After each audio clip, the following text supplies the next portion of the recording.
Alô, torcedor vascaíno, hoje é segunda-feira e é dia de Vasco e Sampaio Corrêa.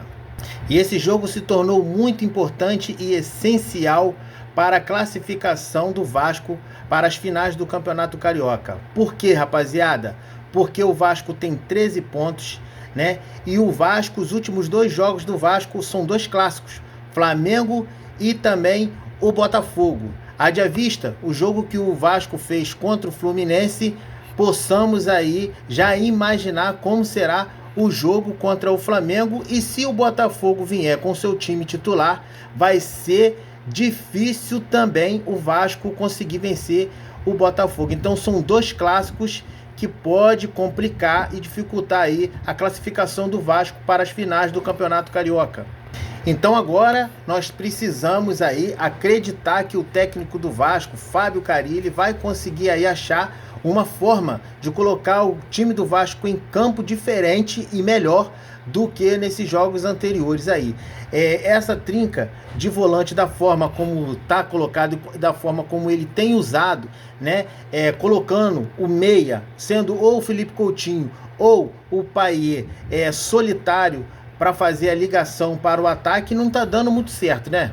Pessoalmente, eu gosto dos três volantes, do Jair, do Tietê e do Paulinho, porém, o que eu não gosto é a forma como eles estão colocados ali em campo. O Carille, ele fica, às vezes, usando o Paulinho para tentar forçar ali, né, marcar ali, né, a saída de bola do adversário, sempre no início do jogo ali, essa pressão que o Paulinho, ele consegue, ele faz ali no início das partidas, dá certo, porém, ele ainda não alcançou ali um patamar físico para poder persistir o jogo todo. Então, 5, 8, 10 minutos no máximo que ele desempenha bem. Depois, né, o condicionamento dele físico cai muito e o Vasco começa a ficar totalmente exposto ao ataque do adversário. Então eu imagino que o Carille precisa fazer o quê? Fixar dois desses volantes, né, na proteção aos zagueiros, né, para poder dar uma segurança à zaga, porque esses dois zagueiros já se mostrou não ser muito confiável. Então, fixar ali dois desses volantes, ou o Tietê ou o Jair, né, ou o Jair e o Paulinho, um dos três tem que ficar fixado, liberando um para jogar próximo do Felipe Coutinho e ali ajudar nessa transição, né, do meio para o ataque, para poder aí municiar melhor o Verratti, na minha opinião, é claro. A verdade é que alguma coisa precisa ser feita e urgente para esse jogo, porque se o Vasco não vencer esse jogo do Sampaio Corrêa, vai ficar muito complicado, porque o Fluminense, ele tá lá atrás, porém, ele vai pegar dois times, né, considerados aí menores, né, enquanto o Vasco nos últimos dois jogos pega tanto o Flamengo quanto o Botafogo. Então, as chances do Vasco poder aí até perder esses dois jogos é grande, né? A gente não quer aceitar, mas essa é uma realidade. Então, pode ser que o Vasco perca os últimos jogos e pode ser que o Fluminense ganhe os dois últimos jogos e acabar que o Vasco fique de fora, certo? Então, se o Vasco conseguir aí ganhar do Sampaio Corrêa, né, e mesmo que o Vasco não consiga vencer do Flamengo, mas faça um bom jogo contra o Botafogo, porque a gente não sabe também se o Botafogo vai vir com seu time titular, porque o Botafogo não tem prestigiado muito o Campeonato Carioca. Então pode ser que o Botafogo não venha com seu time titular para o jogo contra o Vasco, né? O Vasco possa aí também conseguir fazer um bom jogo contra o Botafogo, quem sabe uma vitória, e aí já assegura aí a classificação para as finais do campeonato. Mas não podemos deixar, né, de levar esse jogo hoje contra o Sampaio Corrêa muito a sério, gente. Essa parte é a parte do campo e bola. E também nós não podemos deixar de lembrar, né, e de cobrar a gestão pela falta de reforços. Continua passando o tempo, continua passando os dias, né? A gente está se aproximando aí das finais do Campeonato Carioca e nada de chegar um atacante, nada de chegar um meia, nada de chegar um zagueiro que dê qualidade e segurança para a nossa zaga. Até agora nada, né?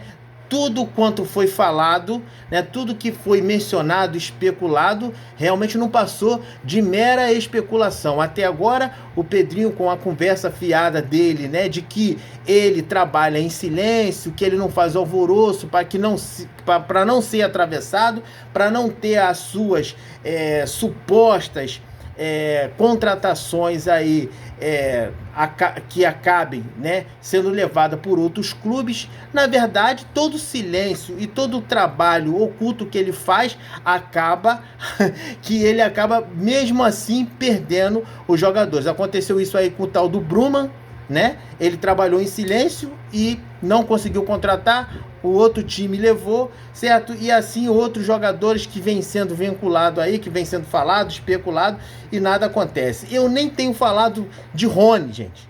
Nem tenho falado de Rony, porque eu não acredito que o Rony pensou na possibilidade de vir pro Vasco. Entendeu? Porque o cara olha de lá, vê a situação que é o Vasco, vê a bagunça que é o Vasco, vê todo o tumulto, toda a tormenta que é o Vasco, e o cara não vai querer vir, entendeu? O cara não vai querer vir. E muita gente falando, o Rony tá pedindo muito, o Rony não vale tudo isso. Gente, é o seguinte, ninguém pode mandar no trabalho dos outros. Eu não posso dizer pro cara o que ele merece, se ele merece mais, se ele merece menos. Entendeu? Ele tem o direito de avaliar o trabalho dele, certo? Por tudo que ele fez, entendeu? Por tudo que ele venceu. O cara é um cara campeão, o cara ganhou tudo no Palmeiras, certo? Então não cabe a gente a tentar desvalorizar e tentar dizer pro cara o que ele merece e o que ele não merece, certo? Eu acho que se o Vasco quer o Rony, deve pagar e valorizar aquilo que o cara tá pedindo.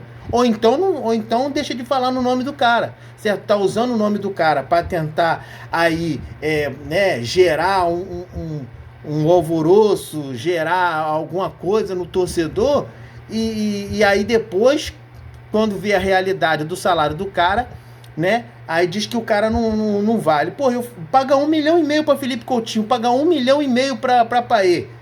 Pô, se Felipe Coutinho, não aqui menosprezando o futebol que a gente sabe que ele tem, mas que ele não consegue efetivar hoje, entendeu? E o Payet, que já é um aposentado e ganha isso, eu acho que o Rony, né, com o potencial de velocidade, né, da dinâmica que ele pode dar em campo e da qualidade que ele tem para fazer gol, certo?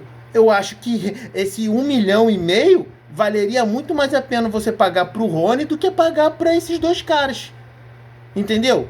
Aí fica aqui muita gente falando, o Rony não vale tudo isso, e o Felipe Coutinho vale, e o Payet vale. Pelo amor de Deus, né, gente?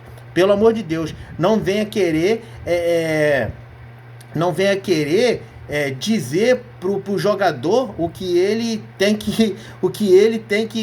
quanto que ele tem que firmar no salário dele. Isso aí é algo que pertence a ele, é o trabalho dele, é o corpo dele, é a profissão dele, entendeu? Então ele que tem que ter o direito de botar preço no trabalho dele. Se o Vasco não tem condição de pagar, deixa o cara em paz e para de falar no nome do cara. Só acho o seguinte, o Rony, no atual momento, o custo-benefício de pagar 1 milhão ou 1,5 milhão num jogador, eu acho que teria muito mais retorno pro Rony do que para o Payet, por exemplo, entendeu? Eu acredito ainda no Felipe Coutinho, acho que, sabe, se fizer ali um trabalho do Felipe Coutinho jogar 2 jogos, descansar entendeu? Fazer um trabalho físico ali, porque se o Felipe Coutinho tiver condição de jogar, cara, ele vai jogar, porque ele tem talento. O problema é o condicionamento físico, é a lesão que ele tem, entendeu? Mas se conseguir ali amenizar essa lesão, vontade de jogar ele tá. Agora, o Payet não, irmão. Esse cara só tá sugando o dinheiro do Vasco. Eu acho que o Vasco devia mandar esse cara embora o mais rápido possível.